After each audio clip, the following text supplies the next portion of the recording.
Hi guys, Christmas is coming, so let's mass produce some Christmas cards. Hi, I'm Debbie with Debbie J's Crafting Corner, and I'd like to welcome you to the November Card Hoppin' Hop. Today we're going to be using words and a background stamp.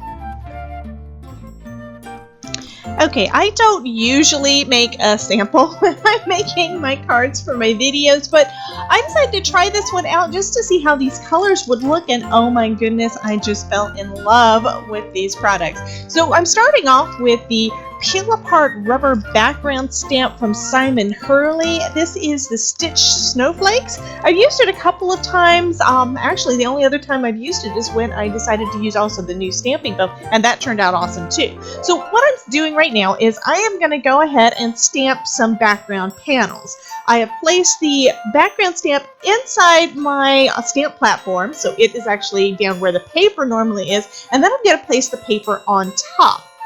I'm inking it up with some new ink that I've got from Catherine Pooler. For this set of cards, I'm using suede shoes, and for the other ones, I used All That Jazz. Those are a couple of the blues that are in the new collection, and they are gorgeous. Anyway, I am using my platform for this part, and it comes up and it looks pretty good. There's one area that didn't stamp too well, but you know, I don't care. I can cover it with a snowflake or sentiment and it'll look great. Now I'm just stamping up another one. And the reason for that is these are so stinking easy to make some gorgeous, gorgeous backgrounds. So I decided to take a piece of scrap paper instead and use that to kind of, you know, brayer it down. And then I realized, you know, I really don't need my platform for this. I have the stamp actually on the acetate that it comes with, so it's easy to move around and I don't get those little peel apart pieces coming out.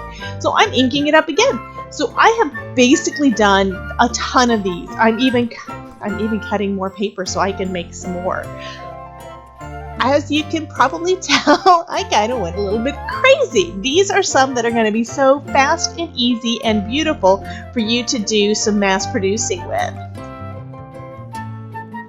Okay, that's enough about the backgrounds. Now I'm going to stamp the sentiments that I'm going to be using. I'm using this Tim Holtz Bold Tiding Stamp and Stencil set that I picked up at Joann. Now what happens with these different collections, and it took me the longest time to realize it, these are not normally available actually on the websites for like Stampers Anonymous or scrapbook.com, because this one is kind of a mini size of a couple of other larger collections. So I'm going to have links to those larger collections down in the description, as well as the one for the Bold Tidings Stamp and Stencil set that I picked up at Joann's. All that's going to be listed down below for you guys. So what I'm going to go ahead and do is just stamp out several of those sentiments. After all, I've got several panels already done.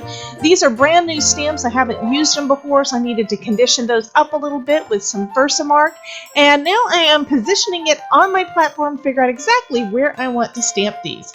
Using my powder tool to get some anti-static down, and then I am going to stamp it with some Delicata silver and silver pigment ink. Now the reason I'm using a pigment ink and silver is I'm going to be embossing with some silver embossing powder, and what I found is that sometimes the embossing powders, this is some from recollection, sometimes it leaves some little white spots in between, and I really want to have a silver behind it to go with it. So I am stamping that several times with the Delicata, and then I'm going to cover this in my Recollections silver embossing powder and heat that up.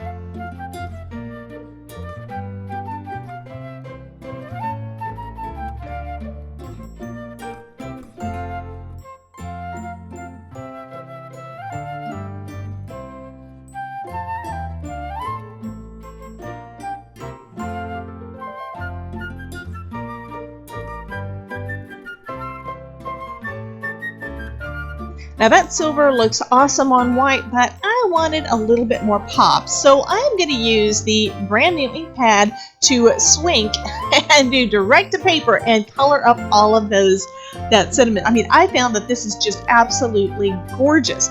And to be honest, I don't actually do that much. My mistake though is that when I ordered these inks, I did not order the re-inkers. So if I'm going to be doing this kind of technique, which I think I am, I'm going to have to go ahead and order the re-inkers. Plus, these colors are just so absolutely gorgeous. The suede shoes, to me, reminds me of one of the colors of the TARDIS, and I don't know how many of you guys watch Doctor Who, but I'm kind of a Doctor Who fan, especially the David Tennant and Matt Smith eras of Doctor Who. Absolutely love it. Anyway, I am trimming down each of these sentiments, and because they're kind of blocky, it's perfect for using my paper trimmer with. I'm leaving just that little 1/8 of an inch bit of space on the outside of my sentiments, and these just cut perfect.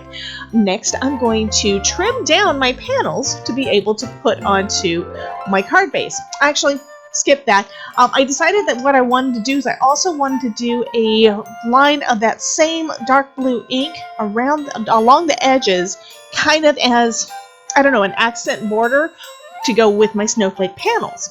So I did a little bit more of the same suede shoes ink on some white paper, and now I'm going to start cutting out some snowflakes. Now, like I said, I went ahead and did a couple of samples, so I know all the bits and pieces that I need. So I've got my background panels that are stamped all pretty, I've got my sentiments, I've got the extra dark blue cardstock to be my accents, and now I am going to cut out some snowflakes. I do not know what snowflakes brands or sets any of these came from. I put them all on a sheet. This is most of the snowflake dies that I've got, and I'm going ahead and cutting out 4 at a time so I can finish up 4 cards with these. On my first couple of cards, I used some silver cardstock, but instead this time I'm going to use some silver holographic cardstock for this to see how that looks.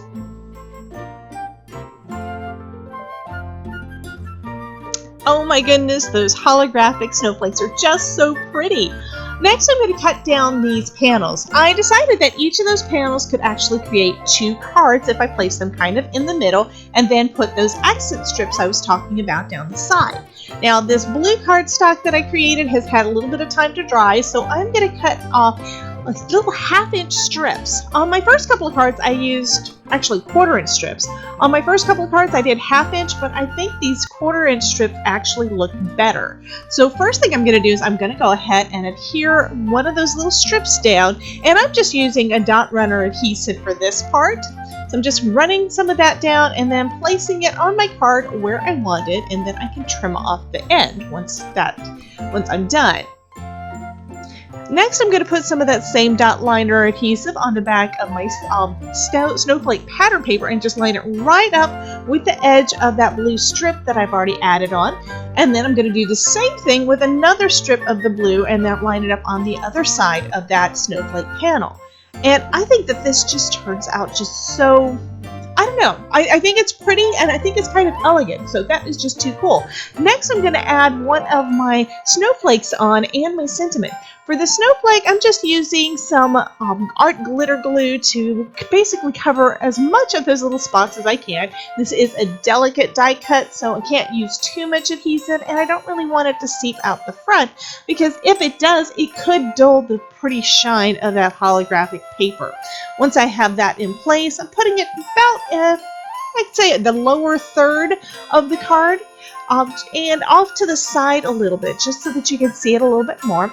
Then I'm going to put some foam tape on the back of my sentiment and add that one on as well.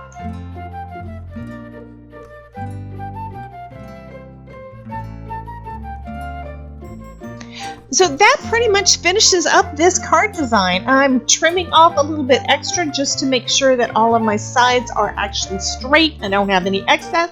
And I went back and made a total of about 14 of these cards, all with the same basic design, different snowflakes, different sentiments, but I just love the way that these turned out, and they were so quick and easy to make. Thank you so much for joining me for this month's Card Hoppin' Video Hop. I hope you're inspired to create something great using your background stamps and some heat embossing. I love how my cards turned out. Oh my goodness. Be sure to check out the rest of the hoppers because I know they'll have a lot of inspirational projects for you to see. Here's another video that I know you'll enjoy. Thanks again for dropping by and have a wonderful day. And remember, if I can make it, you can too. See you next time.